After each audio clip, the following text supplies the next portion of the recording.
안녕하십니까. 행복한 안식일입니다. 네, 11월이 벌써 중순이 되었네요.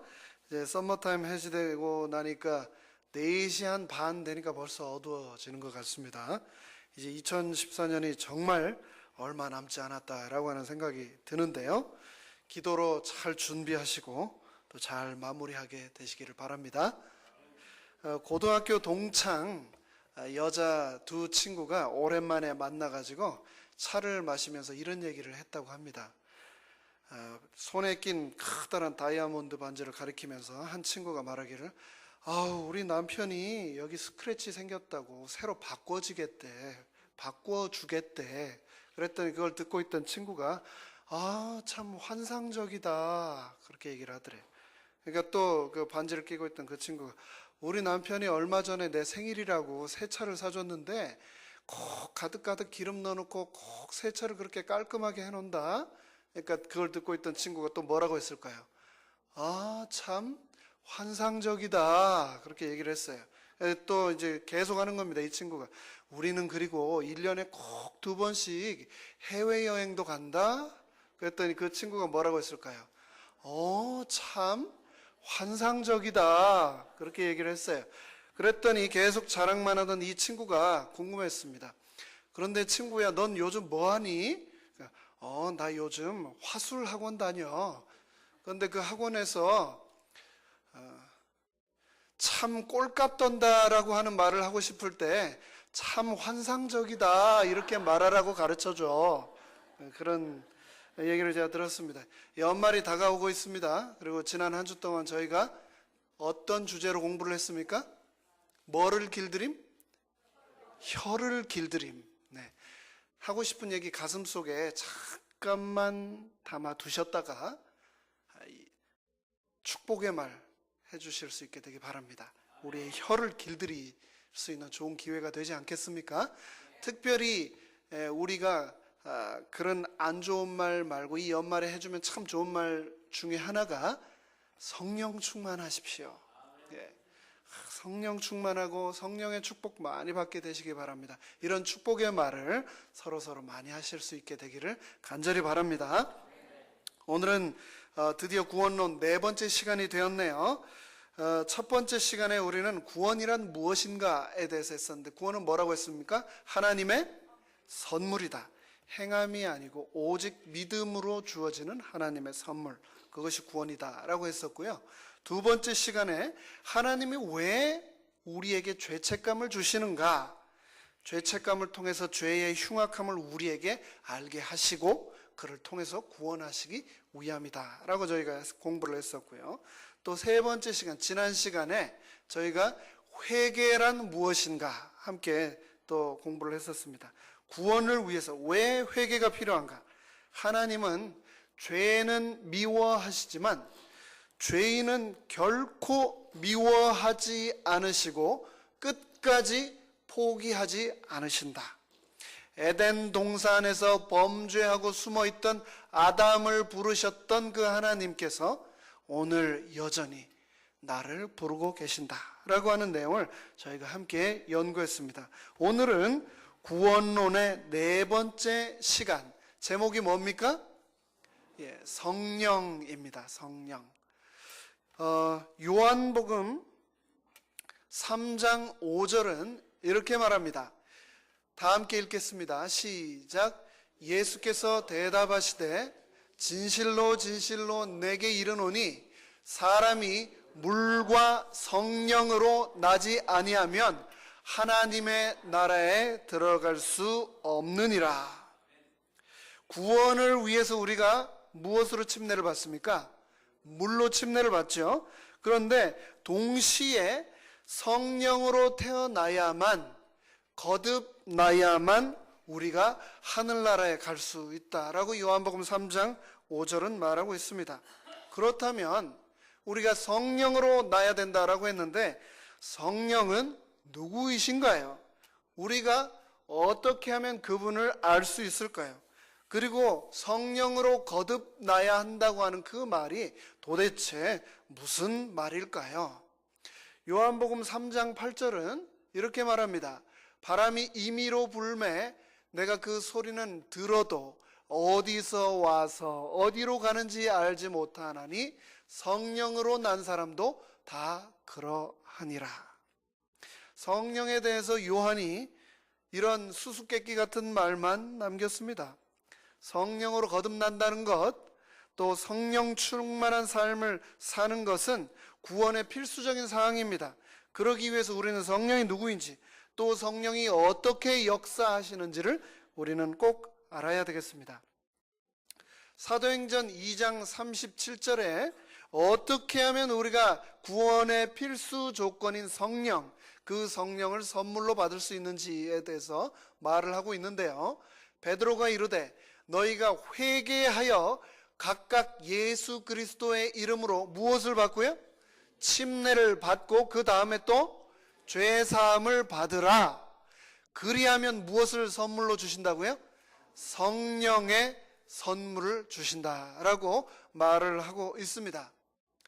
근데 사도행전 19장 1절로 3절에 보면 우리가 회개를 하고 성령을 받으면 된다라고 했는데, 이 실제로 베드로와 바울이 신약 교회들을 되돌아볼 때 침례는 받기는 받았는데 성령이 무엇인지, 또 성령으로 거듭난다는 것이 무엇인지조차도 채 알지 못하는 이 교회들을 바라보고 답답한 심정을 또 이렇게 기록하였습니다. 아볼로가 고린도에 있을 때 바울이 윗지방으로 다녀 에베소 교회에 간 겁니다. 에베소에 와서 이미 제자가 된 사람들이죠. 어떤 제자들을 만나 이르되 너희가 믿을 때에 성령을 받았느냐? 이미 예수님을 믿고 제자가 된 사람들에게 바울이 에베소에 가서 그 제자들에게 너희가 성령을 받았느냐라고 물었을 때 이르되 아니라 우리는 성령이 계심도 듣지 못하였노라 라고 에베소 교회 제자들이 말을 하고 있습니다. 바울이 이렇게 말하죠. 그러면 너희가 무슨 침례를 받았느냐 말합니다. 대답하되 요한의 침례니라. 이 에베소에 있는 제자들이 물로 이루어지는 물 침례만 받고 성령이 누구신지도 알지 못하고 성령 침례가 성령으로 거듭난다는 것이 무엇인지도 알지 못한 채 그리스도의 제자라고 살아가고 있었던 것입니다. 에베소뿐만이 아닙니다. 사마리아도 마찬가지였습니다. 예루살렘에 있는 사도들이 사마리아 지역에도 복음이 들어갔다라고 하는 소식을 듣고 반가운 마음에 베드로와 요한을 보내매 그들이 내려가서 그들을 위하여 성령 받기를 기도하니 이는 아직 한 사람에게도 성령 내린 일이 없고 오직 주 예수의 이름으로 침례만 받을 뿐이더라. 이에 두 사도가 그들에게 안수함에 성령을 받는지라. 사마리아의 교회 형편도 마찬가지였습니다. 예수님의 제자가 되었지만 이들에게 성령이 그 누구에게도 내리지 않았습니다. 그 상황을 보고 베드로와 요한이 이 두 사도가 그들에게 안수를 하자 그제서야 성령이 임하였습니다. 성령이 임한다는 것, 성령으로 거듭난다는 것이 도대체 무슨 의미일까요? 마가복음 1장 8절에 이렇게 말하고 있습니다. 나는 너희에게 물로 침례를 베풀었거니와 누가요? 침례 요한이, 그렇죠? 그는 누구십니까? 예수님께서는 너희에게 성령으로 침례를 베푸시리라. 분명히 물의 침례와 성령의 침례가 구별이 있는 겁니다. 침례 요한은 물의 침례를 주었지만 성령의 침례를 누가 베푸신다고요? 예수님께서 성령의 침례를 베푸시리라 라고 침례 요한이 말하고 있는 것입니다. 성령에 대해서 우리가 연구를 해야 될까요? 그렇습니다.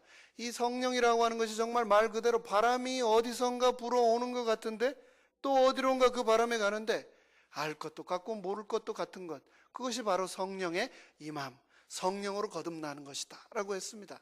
도대체 이 성령이 누구신가, 무엇인가, 어떻게 우리가 성령의 거듭남을 받을 수 있는가 우리가 연구해야 되겠습니다. 성령 연구가 왜 필요한가? 두 가지 이유를 제가 말씀드리고 싶은데요.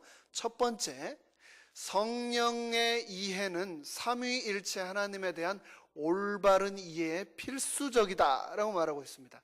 우리가 성령 하나님을 제대로 이해하지 못하면 우리 하나님, 특별히 이 삼위 하나님에 대해서 올바른 이해를 할 수가 없습니다. 성령 하나님에 대해서 그래서 우리가 꼭 깨달아야 됩니다. 성령 하나님의 이 구원 사역이 어떻게 이루어지는가에 대해서 초대 기독교인들은 모두 다 구약 성경을 가지고 믿고 있는 유대인들이었죠. 그런데 이들은 전부 다 한 분이신 하나님을 믿는 사람들이었습니다. 그들에게 아들 하나님인 예수님이 태어나시고 그 예수님께서 십자가에 돌아가시고 부활하신 후 오순절 이후에 누가 내리셨습니까? 성령 하나님께서 또 내려오신 것입니다. 그래서 아버지 하나님과 아들 하나님과 이 성령 하나님의 관계에 관해서 이 초기 교회부터, 초기 기독교부터 그때부터 사람들이 궁금해하며 연구를 할 수밖에 없었습니다. 그들이 주님으로 알고 있던 예수님이 죽음에서 부활하심을 보고 또한 그분이 약속한 성령의 강림을 오순절에 체험하게 됨으로써 한 분 하나님이, 한 분이라고 생각했던 하나님이 그들의 개념 속에 유일하신 하나님, 한 분이셨던 그 하나님이 아버지 하나님, 아들 하나님, 성령 하나님 세 위격으로 계심을 비로소야 알게 되었습니다. 그래서 이 삼위일체의 신앙은 철학적이고 사변적인 추론에서 시작된 것이 아니라 초대 기독교인들의 구원 경험에 근거한 실제적인 교리로서 성경에서 나오기 시작했습니다. 성부, 성자, 성령은 각각의 독립된 위격을 가진 하나님으로 계시지만 이 삼위가 일체되어 존재하시며 일을 한다. 그래서 성부와 성자는 성경에서 아버지와 아들이라고 하는 수식어를 사용하기 있기 때문에 또 이 인격체, 독특한 인격을 지닌 존재로 묘사되기 때문에 아버지 하나님과 아들 하나님은 쉽게 이해가 됩니다. 우리 주위에 아버지와 아들이 있기 때문에, 그렇죠? 하지만 이 성령은 많은 경우에 어떻게 묘사가 되고 있냐면은 하나님의 신, 하나님의 능력, 하나님의 기운 등으로 묘사되고 있어서 많은 사람들이 성령을 인격체가 있는 하나님으로 믿지 않고 감화력이나 아니면 하나님의 능력 정도로 생각하는 경향이 상당히 많습니다. 그래서 성경에 성령에 대한 묘사가 하나님의 신, 하나님의 능력, 하나님의 기운 이렇게 묘사가 되고 있기 때문에 성령 하나님은 인격체, 객체가 아닌 그냥 감화력이나 능력이나 에너지 같은 것이 아닐까라고 오해를 하게 되는 거죠. 그래서 아리안주의자들이나 여호와 증인 그리고 최근에 심지어 저희 재림교회 안에서도 이 삼위일체의 하나님을 믿는다고 하는 우리의 믿음의 근간이 되는 이 주장에 대해서 이견을 가지고 성령의 신성을 부인하는 사람들의 활동이 있었습니다. 예를 들면 2000년도에 토론토에서 저희 대총회가 있었습니다. 그랬죠? 그 대총회에 참석한 일부 재림 신자들이 대총회에서 부스를 차려놓고 반삼위일체주의와 준아리안주의가 초창기 재림교인들의 신념이었다는 이유로 삼위일체 신앙을 부인하는 주장을 폈고, 이런 주장은 근년에도 미국 여러 곳에 그리고 심지어 한국에까지 들어와서 전파되었습니다. 삼위의 하나님, 성령 하나님의 존재를 믿지 않는 재림 교인들이 있다는 것입니다. 근데 이런 것들이 오해라고 하는 것을 우리가 오늘 성경을 통해서 한번 확인하도록 하겠습니다. 성령은 추상적이고 피조적인 존재가 아니라 성부 하나님, 성자 하나님과 더불어 신성의 제3위 하나님이심을 우리가 확인하겠습니다. 그리고 성령은 영혼 속에 실제하는 한 위격으로서 스스로 존재하시는 창조주 하나님이며 영원한 분이심을 확인하겠습니다. 또 성령은 성부, 성자 하나님과 함께 영원히 살아계시며 지금도 활동하시는 분임을 또 확인하겠습니다. 또 우리가 올바른 삼위 하나님에 대한 신앙을 갖기 위해서 올바른 성령의 이해를 오늘 꼭 해야 되겠습니다. 이 성령 하나님에 대해서 우리가 꼭 알아야 되는 두 번째 중요한 이유는 성령을 이해하는 것은 우리의 영성을 회복하는 데 필수적이기 때문입니다. 우리가 살아가는 이 시대는 최첨단 여러 문물들로 인해서 교회가 갈수록 세속화되고 또 이로 인해 많은 신자들이 윤리적인 불감증과 타락 등 많은 위기에 빠져 있는 그런 현실을 우리가 접하고 있습니다. 이런 영성이 고갈되어가는 시대에 영성이 충만한 삶, 영성 충만한 교회가 되기 위해서 우리가 성령에 대해서 꼭 연구를 해야 되겠습니다. 우리가 맞이한 이 시기는 영성의 시기, 성령의 시대이기 때문입니다. 성령에 대해서 우리가 올바른 이해를 해야 되겠는데요. 흔히 영성을 우리가 뭐라고 정의를 내릴 수 있냐면은 바울은 영성을 이렇게 정의했습니다.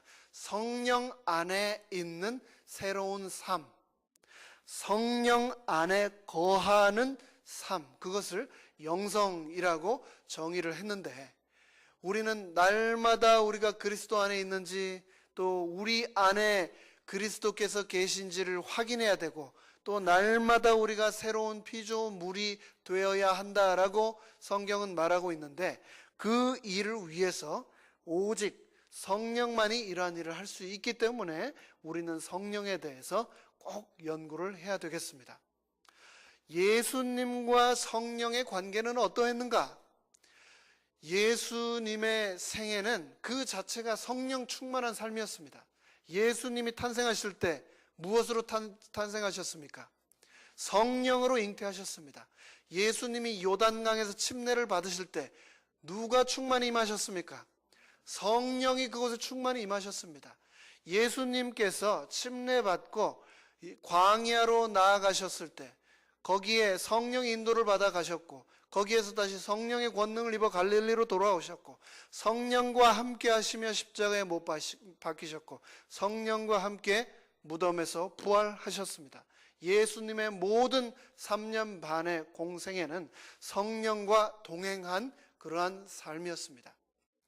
지금 이 시대는 성령의 시대이다라고 말하고 있습니다. 성령은 예수님이 하늘로 승천하신 이후 오순절부터 재림하실 때까지 이 땅에서의 구속 사업을 담당하고 계신 하나님이십니다. 그 시대에 우리는 지금 살아가고 있는 것입니다. 그래서 증언 511페이지는 이렇게 말합니다. 현재 우리가 살아가고 있는 시대는 간구하는 자들에게 어떤 시대가 되어야 한다고요? 성령의 시대가 되어야 한다라고 말하고 있습니다. 그렇다면 과연 이 성령, 우리가 아까 성령을 흔히 감화력이나 감동, 영향력, 에너지라고 오해를 하는 경우가 많다라고 했는데 정말 성령은 객체를 가지신, 인격을 가지신 하나님이신가? 성령은 하나님이신가에 대해서 한번 확인해 보도록 하겠습니다.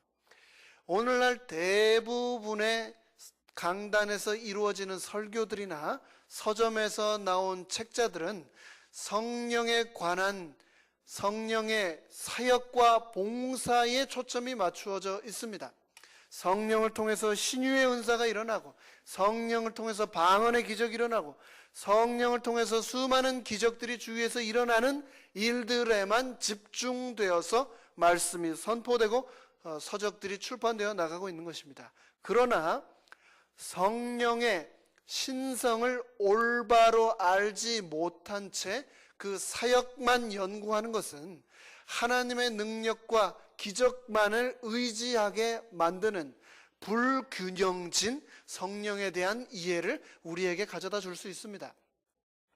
사도행전 5장에 보면은 이 성령이 하나님이신가에 대해서 이렇게 말합니다. 베드로가 가로되 아나니아야 어찌하여 사단이 내 마음에 가득하여 내가 성령을 속이고 땅값 얼마를 감추었느냐. 땅이 그대로 있을 때는 내 땅이 아니며 판 후에도 내 임의로 할 수가 없더냐. 어찌하여 이 일을 내 마음에 두었느냐. 사람에게 거짓말한 것이 아니요 하나님께로다. 성령을 속인 것을 베드로는 하나님을 속인 것이다 라고 말하고 있습니다. 그러면 성령은 누구시라는 말씀입니까? 하나님이라는 것이죠. 또 마태복음에 보면 이렇게 말하고 있습니다. 그러므로 너희는 가서 모든 족속으로 제자를 삼아 아버지와 누구요? 또 아들과 또 누구요? 성령의 이름으로 침례를 주라 하고 분부하셨습니다. 이 세 분의 하나님, 이 한 분의 이름으로 우리가 침례를 주고 제자를 삼으라고 예수님께서는 말씀하신 것입니다. 또 고린도후서 13장에서 축도를 할 때 이렇게 축도를 했습니다. 주 예수 그리스도의 은혜와 하나님의 사랑과 성령의 교통하심이 너희와 항상 함께 할지어다. 우리가 예배 마칠 때, 설교 예배를 마칠 때 자주 하는 축복의 기도 아닙니까? 그런데 여기에 세 분의 하나님이 등장하시는데 주 예수 하나님과 하늘 하나님과 또 누구요? 성령 하나님의 교통하심이 함께 있을지어다 라고 이렇게 또 고린도 후서에는 말을 하고 있습니다. 그래서 이 신약 성경에 보면 세 분의 하나님이 항상 같이 동시에 등장하시며 이 세 분이 한 분의 하나님임을 나타내 주고 있는데 구약 성서에도 이렇게 성령 하나님이 존재하셨다고 하는 증거가 있는가 한번 살펴보도록 하겠습니다. 신약처럼 삼위가 분명하게 명시되어는 있지는 않지만 구약 여러 곳에서 하나님의 이름이 연속적으로 3번 등장하는 경우가 있습니다. 그런 구절들을 통해서 하나님의 이름이 3번 연거푸어 등장하면서 세 분의 하나님이 계셨음을 암시를 하고 있는데요. 민수기 6장에 우리가 흔히 아론의 축복이라고 하는 이 축도에 보면 여호와는 내게 복을 주시고 너를 지키기를 원하며 여호와는 그 얼굴로 내게 비추사 은혜 베푸시기를 원하며 여호와는 그 얼굴을 내게로 향하여 드사 평강 주시기를 원하노라. 구약 성서에는 하나님의 이름이 무엇이었습니까? 여호와. 이 여호와가 하나님의 이름이었기 때문에 이 여호와 하나님의 이름이 3번 등장하고 있는 것입니다. 이름을 하나밖에 등장하지 않았지만 이 3번 등장한 이름을 통해서 하나님이 3분이셨음을 우리가 알 수 있는 것입니다. 베드로전서 1장 2절에도 곧 하나님 아버지 그리고 성령 또 예수 그리스도 이 3분의 하나님이 등장하고 있고요. 또 유다서 1장에도 성령과 또 주 예수와 또 아버지 하나님 이 3분의 하나님이 등장하고 계십니다. 마태복음 3장에서도 예수님께서 침례 받으실 때 3분의 하나님이 동시에 그곳에 계셨음을 요단강에 계셨음을 알 수 있는데요. 예수께서 침례를 받으시고 곧 물에서 올라오실 때에 하늘이 열리고 하나님 그리고 하나님의 성령이 비둘기같이 그 위에 임하셨다. 물에 계신 아들 예수님, 하늘에 계신 하늘 아버지, 그리고 그 위에 비둘기처럼 임하시는 성령 하나님, 이 3분의 하나님께서 예수님이 침례 받으실 때 그곳에도 함께 계셨음을 우리가 볼 수 있습니다. 또 사도행전 2장에 하나님이 오른손으로 예수를 높이시고 그 약속하신 성령을 아버지께 받아서 이것을 부어주셨다라고 하며 3분의 하나님이 등장하고 있습니다. 요한복음 14장도요. 예수 하나님과 아버지 하나님과 또 보혜사 하나님, 성령 하나님이 이렇게 또 등장하고 있습니다.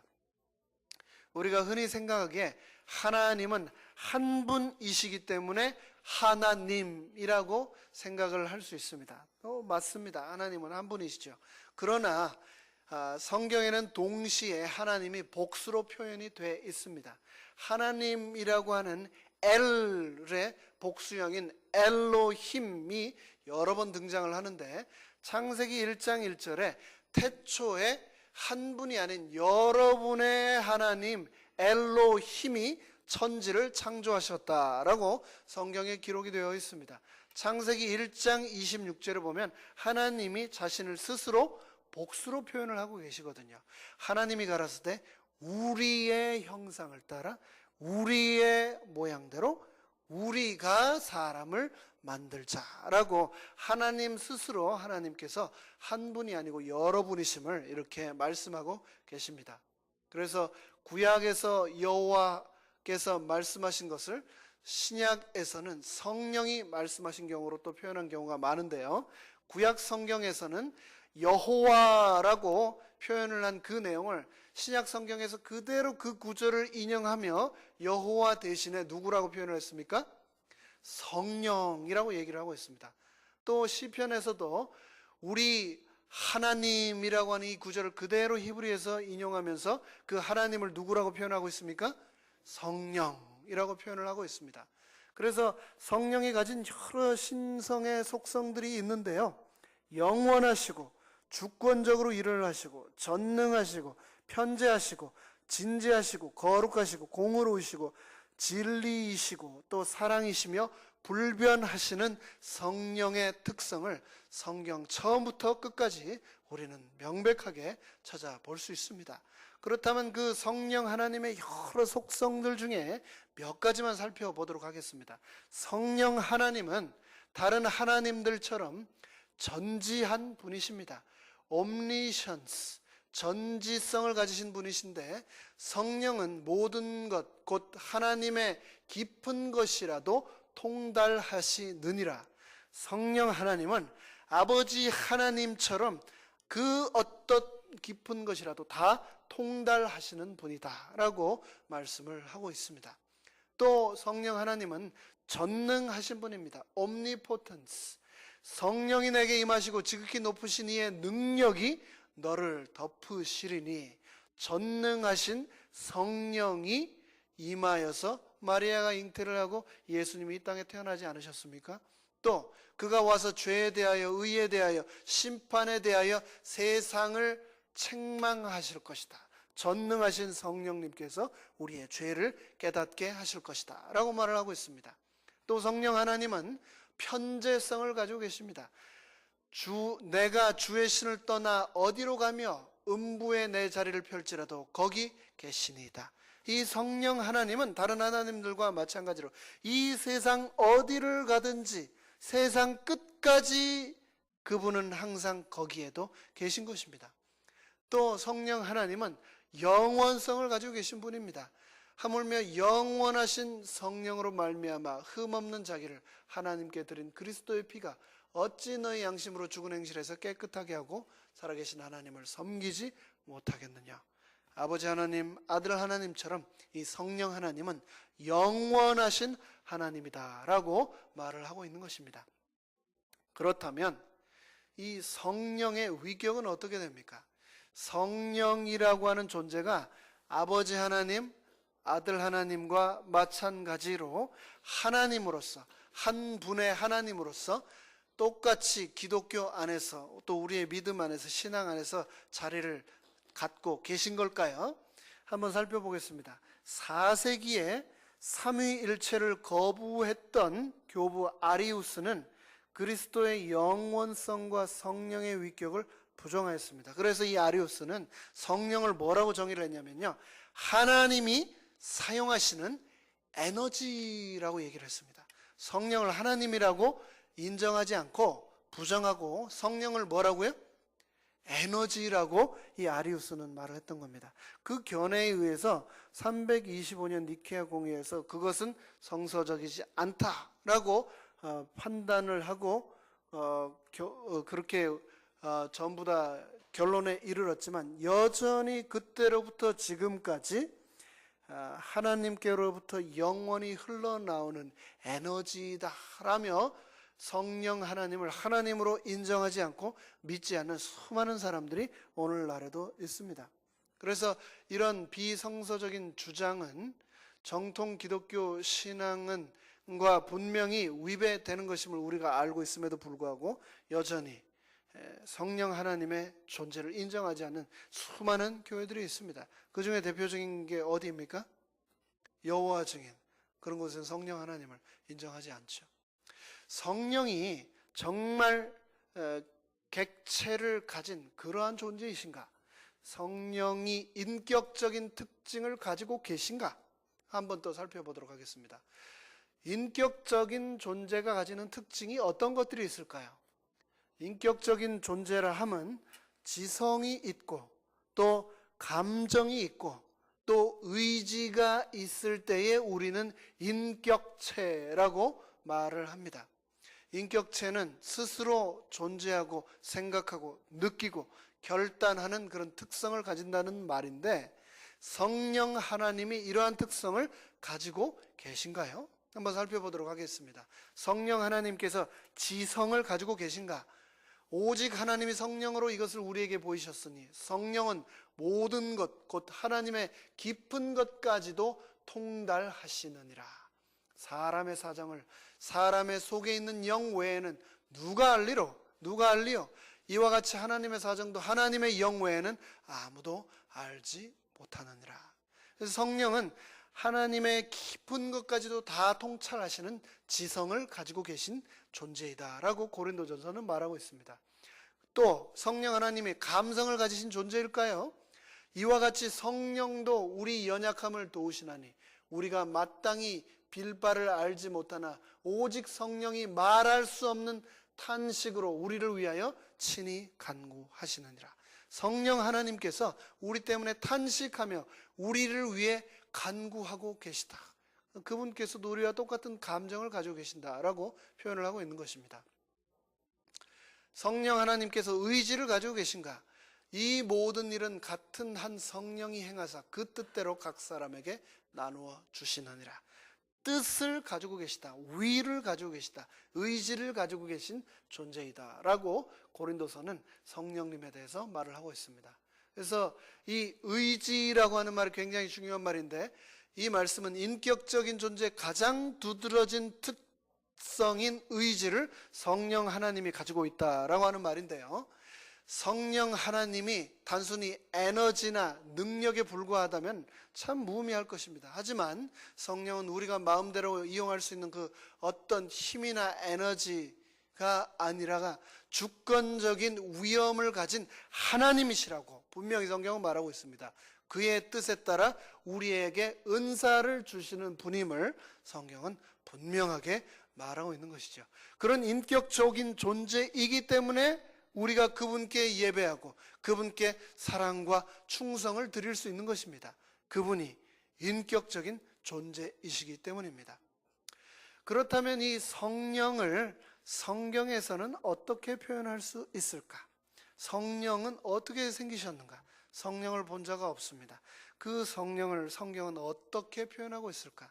본 자가 없고 바람처럼 왔다가 바람처럼 가시는 존재이기 때문에 성령에 대해서 상징을 사용할 수밖에 없는데요.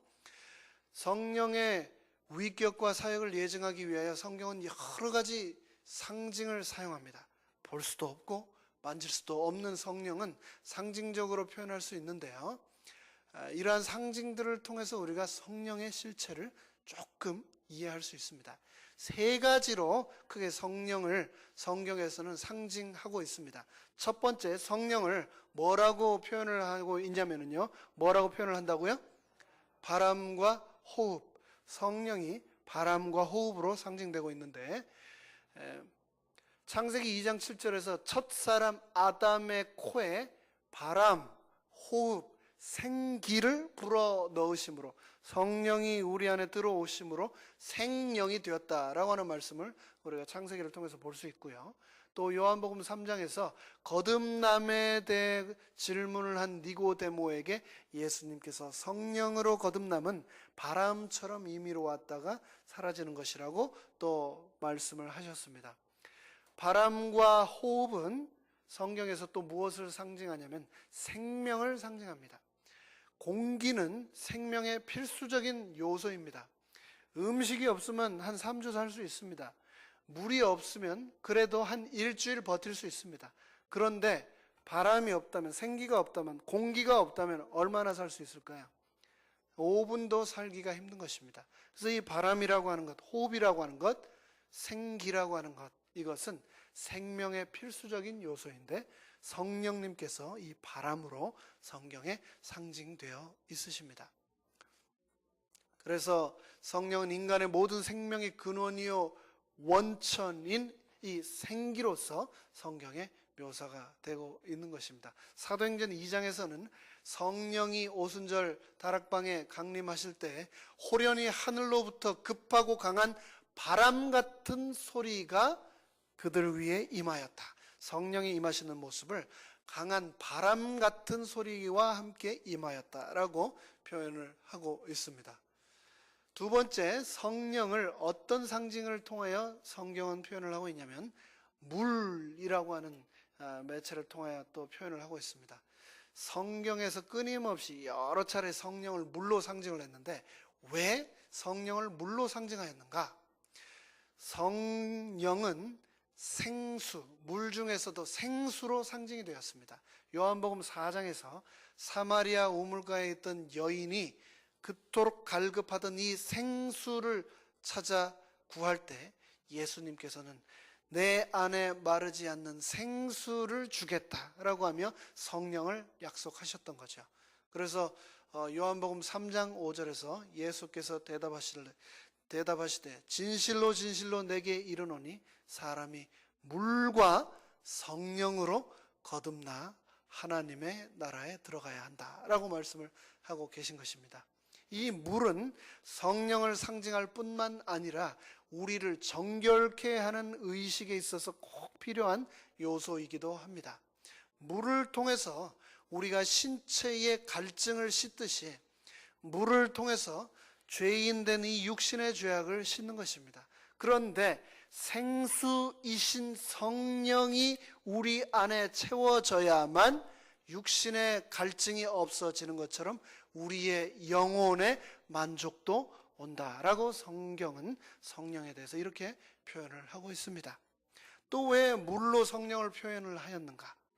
물의 특징 중에 하나는 물은 열매를 맺게 한다는 큰 특징이 있습니다. 물이 있는 곳에 뿌리가 내리고 뿌리를 통해서 올라간 그 물이 풍성한 열매를 맺게 하는 것이죠.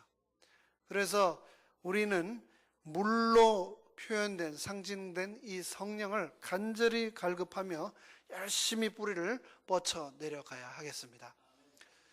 또 물은 우리가 물을 통해서 죄된 자아가, 과거의 자아가 죽고 다시 태어날 수 있게 되는 큰 매개가 되는데요. 침례를 통하여서 우리가 죽을 수 있고 그 침례를 통하여서 그리스도와 함께 그분의 죽음에 동참하며 그와 함께 장사가 되고 그분의 부활과 그분의 영원한 그 삶에 우리가 동참할 수 있게 됐음을 로마서 6장에서는 말을 하고 있습니다. 또 성령을 묘사하고 있는 세 번째 상징은 뭡니까? 불입니다. 불. 우리가 불길 같은 성령님 임하여 주시옵소서라고 시작할 때 찬미를 불렀었는데요. 성령을 상징하는 가장 큰 매개 중에 하나가 바로 불입니다. 침례 요한은 마태복음 3장 11절에 이렇게 말했습니다. 나는 너희로 회개케 하기 위하여 물로 침례를 주거니와 내 뒤에 오시는 이는 나보다 능력이 많으시니 나는 그의 신을 들기도 감당치 못하겠노라. 그는 성령과 뭐로요? 불로 너희에게 침례를 줄 것이다. 예수님께서는 우리에게 물의 침례뿐만 아니고 뭐의 침례를 주신다고요? 불의 침례를 주시겠다고 약속을 하신 겁니다. 불을 받으면 어떻습니까? 뜨겁죠. 뜨거우면 어떻습니까? 가만히 있지를 못하죠. 그렇죠? 가만히 있으면요 뜨겁지가 않다는 겁니다. 불을 아직 덜 받은 거죠. 여러분, 제가 좀 뜨거워 보입니까? 뜨거운 것보다 좀 덥네요. 항상 그런데 우리의 마음이 성령으로 좀 뜨거워져야 되겠습니다. 그렇죠? 예. 마태복음 3장 11절 그는 성령과 불로 너희에게 침례를 주실 것이요. 오순절 다락방에서 불의 혀 같은 것이 임하였다라고 했죠. 이 불이 상징하는 것은 무엇입니까? 모세가 하나님을 처음 어디에서 만났습니까? 불타는 떨기나무 가운데서 만났습니다. 불의 모습으로 하나님께서 나타나시는 것입니다. 엘리야가 바알 선지자 450인과 산 꼭대기에서 하나님 만나겠다고 했을 때 하나님이 어떤 모습으로 그들에게 내려오셨습니까? 불의 모습으로 내려오셨습니다. 불로 내려오셔서 제단 위에 쌓여있던 재물과 나무와 돌까지 다 태워버리지 않으셨습니까? 불로서 응답하신 하나님을 우리는 성경에서 수도 없이 볼 수 있는 것입니다. 마가의 다락방에서 모여서 기도할 때 불의 성령이 그들에게 임하였던 것입니다. 불은 하나님의 임재를 나타냅니다. 그래서 광야에 있었던 성소에 항상 불이 있었던 것입니다. 불의 한 특징 중에 하나가 무엇입니까? 불은 정결케 하는데 큰 특징이 있습니다. 용광로 그 뜨거운 불 속에 들어갔다 나오면서 이 쇠 안에 있던 모든 불순물들이 다 빠져버리고 순수한 쇠가 녹아서 나오는 것처럼 불을 통하여서 우리가 정금처럼 하나님께 나아갈 것이라고 성경은 말하고 있습니다. 시간이 없기 때문에 제가 조금 생략하면서 하겠습니다. 불붙는 열심을 가진 일꾼이 이 시대에는 필요하다라고 성경은 말하고 있습니다. 뜨뜻 미지근한 라오디게아 교인 같은 사람이 아닌 불붙는 성령의 불이 붙은 그런 일꾼들이 이 시대에는 필요하다라고 말하고 있습니다. 불의 가장 큰 특징 중에 하나가 또 무엇입니까? 불은 순식간에 퍼져 나갑니다. 그 넓은 산도 순식간에 불이 한번 붙으면 바람을 타고 퍼져 나가는 것입니다. 성령의 불을 체험하자 사도교회에서 어떤 일들이 일어났습니까? 하루에 수천 명씩 침례받고 거듭나고 예수님의 제자가 되는 그러한 불의 역사가 일어나지 않았습니까? 하루에 수천 명이 회개하고 성령을 선물로 받는 일들이 이 불의 성령 때문에 가능했던 것입니다. 마지막으로 또 다른 비유로 이 성령을 늦은 비로 묘사를 하고 있습니다. 농사를 지을 때 씨앗이 싹을 틔우기 위해서 무엇이 필요할까요? 비가 필요합니다. 그 비가 무슨 비입니까? 이른비죠. 그러면 이 싹이 터서 자란 곡식이 열매를 맺기 위해서 무엇이 필요할까요? 비가 필요합니다. 그 비가 무슨 비입니까? 늦은 비입니다.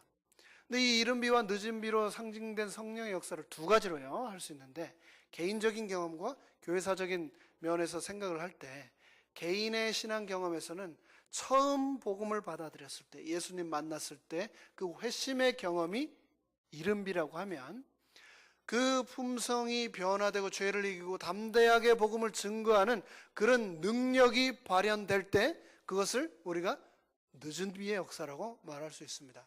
베드로가 그랬죠. 예수님 처음 만나 이른 비를 맞았지만 오순절에 성령의 권능을 받고 담대하게 복음을 전했던 늦은 비의 경험을 베드로가 했던 겁니다. 교회의 역사적인 측면에서는 초기 교회의 오순절의 성령의 역사를 우리가 이른 비라고 할 수 있습니다. 하지만 재림 직전 세계적인 복음 전도에 권능을 주는 성령의 역사를 위해서 어떤 비가 필요합니까? 늦은 비가 필요한 것입니다. 우리에게 이 LA의 가뭄을 해소시켜줄 단비뿐만 아니고 우리의 신앙과 재림을 위해서, 저 천국을 위해서 늦은 비 성령의 역사가 필요한 것입니다. 우리에게는 늦은 비가 필요하다. 세상을 향한 큰 외침의 기별을 전파하는 일에는 성령의 권능이 필요하다. 성령 외에는 이 일을 그 누구도 할 수 없기 때문입니다. 오직 성령이 너희에게 임하셔야 너희가 권능을 받고 예루살렘과 온 유다와 사마리아와 땅끝까지 이룰 수 있다고 성경은 말하고 있지 않습니까? 성령을 축복으로 우리에게 이미 주셨습니다. 그 주신 축복을 우리가 받아야만 복음 사역이 힘을 얻는 것이라고 말하고 있는데요. 우리가 능력을 받을 수 있는 수단인 이 성령이 있음에도 불구하고 성령의 선물에 줄이고 목말라 하고 있지는 않는가? 그것에 대해서 우리가 얼마나 말하고, 성령을 받기 위해서 얼마나 우리가 기도하고, 성령에 대해서 얼마나 우리가 설교하고, 성령 받기를 얼마나 우리와 우리의 부모와 자식들에게 성령의 선물을 받게 해달라고 얼마나 우리는 간구하고 있는가? 한번 생각해 보아야 되겠습니다. 이제 한 이야기를 드리고 마치도록 하겠습니다. 서부 텍사스주에 이란이라고 하는 시에 예이츠풀이라고 하는 유명한 유전지대가 있다고 합니다. 저희 집 옆에 코스코에 가면은 코스코 가는 길에 그 기름 뿜어 올리는 이 큰 기계들이 돌아가는데 정말 신기하더라고요. 처음에 와서 보니까. 근데 여기뿐만 아니고 텍사스도 기름이 참 많이 나는 곳입니다. 그런데 1930년대 세계적인 불경기 때 이 시대에 아이라 예이츠라고 하는 사람이 살았는데 거기에서 목장을 하고 있었던 겁니다. 그런데 얼마나 가난한지 목장하려고 산 그 땅값도 못 갚아가지고 정부에서 주는 보조금으로, 푸드 스탬프로 근근히 살아가고 있었던 거죠. 그런데 양을 키우고 소를 키우는 것밖에 방법이 없던 그 사람에게 어느 날 석유 회사에서 나온 지질 관측단이 그 마을에 왔는데 그 목장에 와가지고 딱 보아하니 이 지형을 보니 뭐가 있게 생겼어요? 석유가 있게 생긴 겁니다. 그런 일을 하는 사람들은 딱 보면 알잖아요. 그래가지고 검사를 해보았더니 그 땅에 석유가 매장되어 있다는 것을 알게 되었습니다. 그래서 이 사람들이 예이츠에게 유전 시추 작업 허가를 요청을 했는데, 그래서 계약서에 사인을 하게 됐습니다. 그리고 나서 그 땅에서, 목장에서 석유가 나오기 시작했죠. 그런데 지하 1115피트의 굴착기를 대고 거대한 구멍을 뚫고 내려가 봤더니 지하 1115피트에 뭐가 있었냐면은 엄청난 석유 저장소가 있었던 겁니다. 그래서 그 첫 번째 판 그 구멍에서 하루에 8만 배럴의 석유가 쏟아져 나왔습니다. 요즘 시세로 하면 하루에 250만 불치 석유가 뽑아져 나온 겁니다. 하루에 25억 원치 기름이 뽑아져 나오는 겁니다. 근데 그게 시작에 불과했다고 합니다. 계속해서 파는 데마다 석유가 나오는 겁니다. 그 중에 몇 개는 처음 하루 25억씩 250만 불치의 2배가 되는 500만 불치의 원유가 나오는 그런 유전들도 있었고, 어떤 하나의 유정에서는 앞으로 30년간 계속해서 날마다 12만 5천 배럴을 퍼낼 기름이 묻혀 있다는 것을 알게 된 겁니다. 그런데 이게 다 누가 주인이에요? 그 푸드 스탬프 받아 먹고 살던 예이츠 땅이 된 겁니다. 그래서 정부 보조금으로 근근히 살아가던 이 사람은 정말 어마어마한 기름 호수 위에 자신이 살고 있다는 것을 알게 되었습니다. 거대한 석유의 호수 위에서 그는 세상에서 가장 가난한 사람으로 살고 있었던 것이죠. 오늘날도 마찬가지입니다. 성령님께서는 우리에게 축복을 주시겠다고 말씀하셨습니다. 우리와 함께하겠다 하셨습니다. 권능을 주시겠다고 하셨습니다. 예루살렘과 유대와 사마리아와 땅끝까지 이룰 수 있는 그 놀라운 능력을 우리에게 주겠다고 말씀하셨는데, 그 엄청난 성령의 호수 위에서 목말라 또 가난에 시달리고 계시지는 않습니까? 하나님께서는 우리가 구할 때 성령을 주신다고 약속하셨습니다. 그 성령의 선물을 우리 모두 받게 되시기를 간절히 바라면서 오늘 말씀을 마치도록 하겠습니다. 감사합니다.